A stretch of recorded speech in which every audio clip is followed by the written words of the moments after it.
안녕하세요. 저는 군대를 갓 제대하였고 남들과 마찬가지로 평범한 유단인 20대 후반의 남자입니다. 특별하게 다른 거라고 한다면 제 엄마는 엄청 젊어요. 21살에 저를 낳았다고 들었습니다. 요즘은 평균 30대에 결혼한다고 치면 저는 정말 일찍 태어난 거였죠. 그리고 우리 아버지는 저와 제 엄마와 같이 살지 않았습니다. 그냥 결론부터 말씀을 드리자면 아버지에게는 부인이 셋이나 있으셨거든요.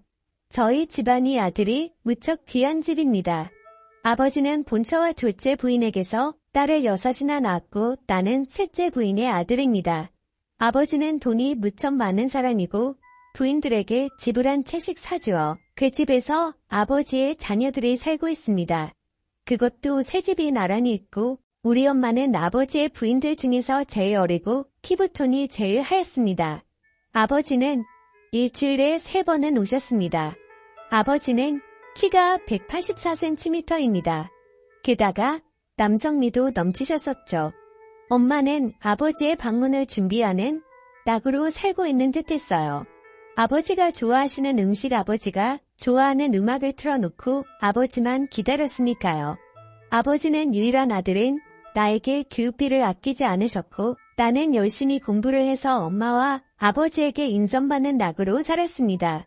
사실 그것은 생존 본능이었어요. 6명의 누나들은 나를 시기했고 미워했습니다. 지나가기만 해도 노려봤어요. 특히 작은 엄마는 나를 안 보이는 곳에서 밀치기도 했습니다.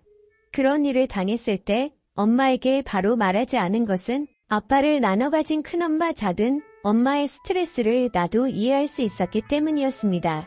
할머니는 설에 나에게 가장 많은 세뱃돈을 주셨고 나에게 이 집안의 사업을 이어받을 유일한 장손이라며 계속 열심히 공부하면 많은 것을 물려줄 것이라고 호언장담하셨다.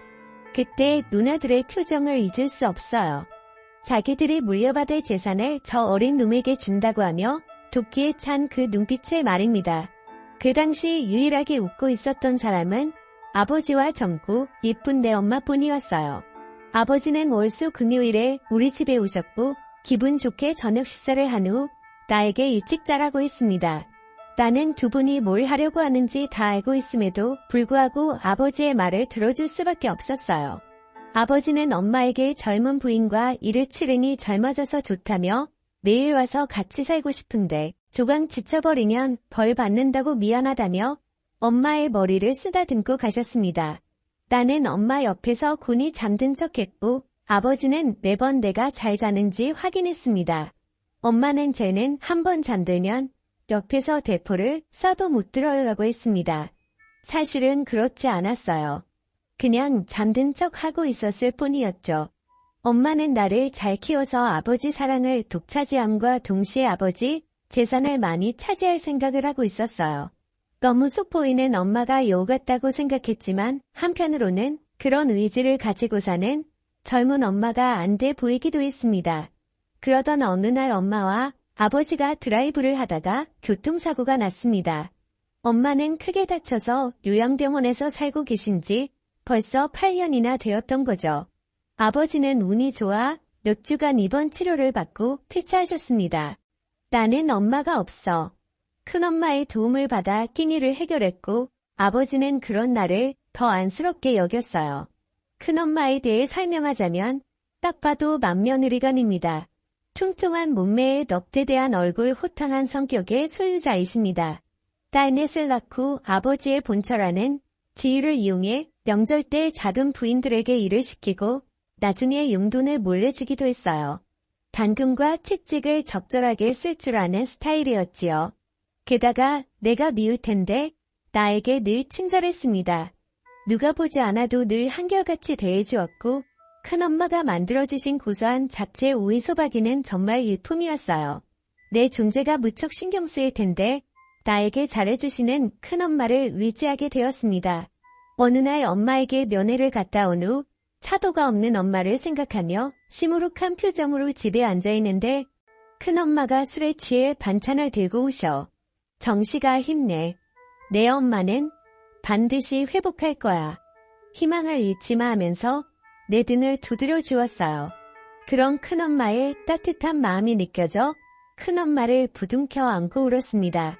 큰엄마는 나를 안아주고 마음껏 울라고 하셨습니다. 나는 그때 대학생이었고 2달 뒤에 군입대를 앞두고 있던 때였습니다. 큰엄마는 그러지 말고 우리 술 마시자고 했고 나는 냉장고에서 막걸리와 안주를 챙겨 나와 식탁에 마주 앉았습니다. 큰엄마를 다시 보니 은근 남자의 마음을 이해해주는 포근한 성격이었어요. 나는 용기를 내서 말했습니다. 큰엄마 오늘 큰엄마를 꼭 껴안고 자고 싶어요 라고 말입니다. 큰엄마는 엄마 품이 그리운데 엄마는 병원에 누워서 아들도 못 알아보고 있으니 얼마나 속상하니 큰엄마가 안아줄게 같이 자자고 했습니다.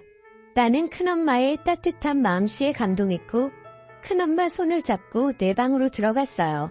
큰엄마는 나를 안아주었고 나는 큰엄마의 가슴에 얼굴을 파묻고 눈을 감았어요. 그런데 큰엄마가 조용히 말을 시작했습니다. 내 아버지는 내가 태어난 이후에 나를 한 번도 안아주지 않았어. 나는 매일 아버지를 기다리는데 내 아버지는 일주일에 3번은 너희 엄마한테 갔고 나머지 3일은 작은 엄마한테 갔지. 딱 하루만 나랑 같이 지냈어. 하지만 반은 따로 쓰고 있어. 남들은 내가 안방마님이고 너희 아버지가 죽으면 그 재산이 거의 다 내 것이 될 거라고 하는데 나는 그 말을 믿지 않아. 아버지는 너에게 재산을 몰아줄 거라고 하더라도 그 말이 너무 서운해서 미칠 것 같아. 나를 여자로 바라봐 주지도 않고 재산을 미리 챙겨주지도 않는데 나는 껍데기랑 살고 있는 것 같아. 그렇다고 이 나이에 다른 남자를 찾을 수도 없고 말이야. 나라는 사람 하나를 놓고 봐도 참 안타까운 태생이지만 둘째 부인, 셋째 부인을 들여 자식 셋을 더 낳은 꼴을 보고 사는 큰엄마도 참 딱해 보였습니다. 더군다나 남편에게 여자로서 존중받지 못하는 것을 보니 큰엄마가 많이 외로웠을 거라는 생각이 들었어요. 큰엄마는 나를 꽉 안아주면서 한 번만 자기를 도와달라고 말했습니다. 오죽하면 나에게 그런 말을 하겠는가. 나는 30살이나 차이가 나는 큰엄마를 위로해주고 싶었습니다. 결국 저는 큰엄마의 부탁을 들어주게 되었죠. 처음에는 잘 몰랐지만 나와 은근 잘 맞는 것 같았어요. 이후 큰엄마는 내게 정말 고맙다고 말하면서 수표 2장을 쥐어주고 집으로 돌아갔습니다.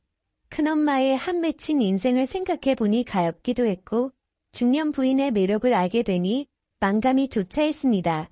큰엄마는 그날 이후로 반찬을 갖다 준다는 핑계로 우리 집에 자주 왔고 내가 좋아하는 막걸리도 준비해서 말입니다. 우리는 만날 때마다 즐겁게 시간을 보냈고 큰엄마는 점점 화색이 돌기 시작했습니다. 아버지는 큰엄마에게 요즘 즐거운 일 있냐고 물었다고 했어요. 큰엄마는 당신 같은 바람둥이는 알 필요 없다고 했다 합니다. 나는 귀여운 우리 큰엄마에게 오랫동안 비닐 남자친구가 되어주기로 결심했습니다. 그리고 나는 군에 입대했습니다. 어느 날 큰엄마가 연애를 왔어요. 엄마는 여전히 의식을 못 찾는 상태라고 하네요. 그리고 맛있는 음식을 잔뜩 사주시고 돌아갔습니다. 큰엄마의 면회는 여러 번 이어졌고 나는 제대를 하게 되었습니다. 큰엄마는 대놓고 우리 집에서 잠을 자고 갑니다. 아버지는 그런 큰엄마의 행실을 눈치채는 것 같았지만 큰엄마는 술 마시다가 취해서 잠이 들었다고 발뺌을 합니다. 큰엄마는 자신이 관리를 잘하는지 점점 젊어지는 것 같고 살도 빠지더군요. 그런 노력하는 모습에 큰엄마가 너무 예쁘고 좋아서 큰엄마를 외면하지 못하고 있습니다. 이런 내가 잘못하고 있는 것이라면 벌은 나중에 받겠습니다. 하지만 큰엄마를 외면할 수는 없습니다. 아버지는 사람은 늘 돕고 살아야 한다고 하셨으니 나중에 우리의 사이가 들키게 되면 이게 다 아버지 때문이라고 되들어 볼 생각입니다. 제가 잘못된 행동을 저지르고 있는 걸까요? 현명한 여러분들의 답변을 부탁드리겠습니다. 오늘의 사연은 여기까지입니다. 감사합니다.